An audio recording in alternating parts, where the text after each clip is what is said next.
आजच्या धकाधकीच्या जीवनात कंबरदुखी एक मोठी समस्या बनलेली आहे। 2 व्यक्ती सोडता आज प्रत्येकाला ह्या समस्येला तोंड द्यावे लागत आहे। कंबरदुखी झाल्यास आपण काही औषधे घेऊन बघतो आणि त्यांनी जर त्रास कमी झाला नाही तर आपल्याला डॉक्टरांकडून ऑपरेशन करण्याकरिता सांगितले जाते। त्यावेळेस पेशंटकडे पर्याय नसतो आणि म्हणून पेशंट त्याकरिता सुद्धा तयार होतो। पण ऑपरेशन करूनही पेशंटचा कंबरदुखीचा त्रास पूर्णपणे बरा होईल याची काही शाश्वती नसते। अशाच एका त्रस्त आणि परेशान रुग्णाला ऑपरेशन करण्याकरिता सांगितले असता त्याच्या कंबरदुखीचा असहनीय त्रास कसा विना ऑपरेशन ठीक झाला, चला ऐकूया त्याचा अनुभव त्याच्याच जुबानी। विकासराव देशमुख, मोठी उमरी।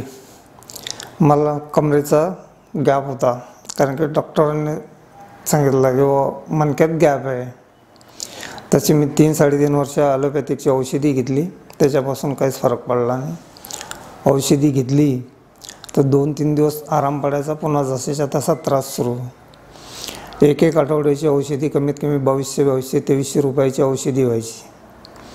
आणि कमरेत जे इंजेक्शन घेतले ते इंजेक्शनमुळं कसं आहे, 2-2.5 तास तर म्हणजे एवढा त्रास व्हायचा की मच्छीसारखं तडफडायचं। सकाळी झोपेतून उठलं आहे की म्हणजे बाथरूमपर्यंत जायचं तर 3-4 ठिकाणी असे खुर्ची टाकून बसत जावं लागत होतं। एवढा त्रास होता, म्हणजे उठताही येत नव्हतं, बसताही येत नव्हतं। जेवण करायचं खुर्चीवर बसायचं, जेवण खुर्चीवरच करायचं। तसे मग आम्हाला इथं आमची मुलगी शेगावला मुलगी असते, ती मुलीजवळ कार्ड होतं सरांचं, तर ते म्हणजे डॉक्टर टोंगसे हॉस्पिटल म्हणून सांगितलं ते ना। मग तिथं आल्यानंतर मी तिथं 8-9 महिन्यापासून औषधी घेतली, तर इथं म्हणजे मला 99% आराम पडला, म्हणजे त्रास काहीच नाही आहे।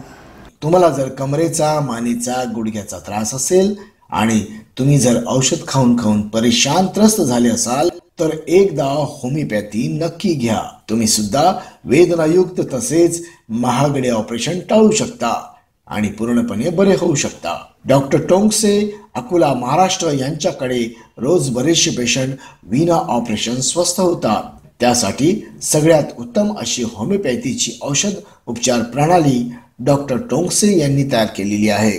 त्याचा पुरेपूर फायदा घेऊन निरोगी व स्वस्थ जीवन जगा। धन्यवाद।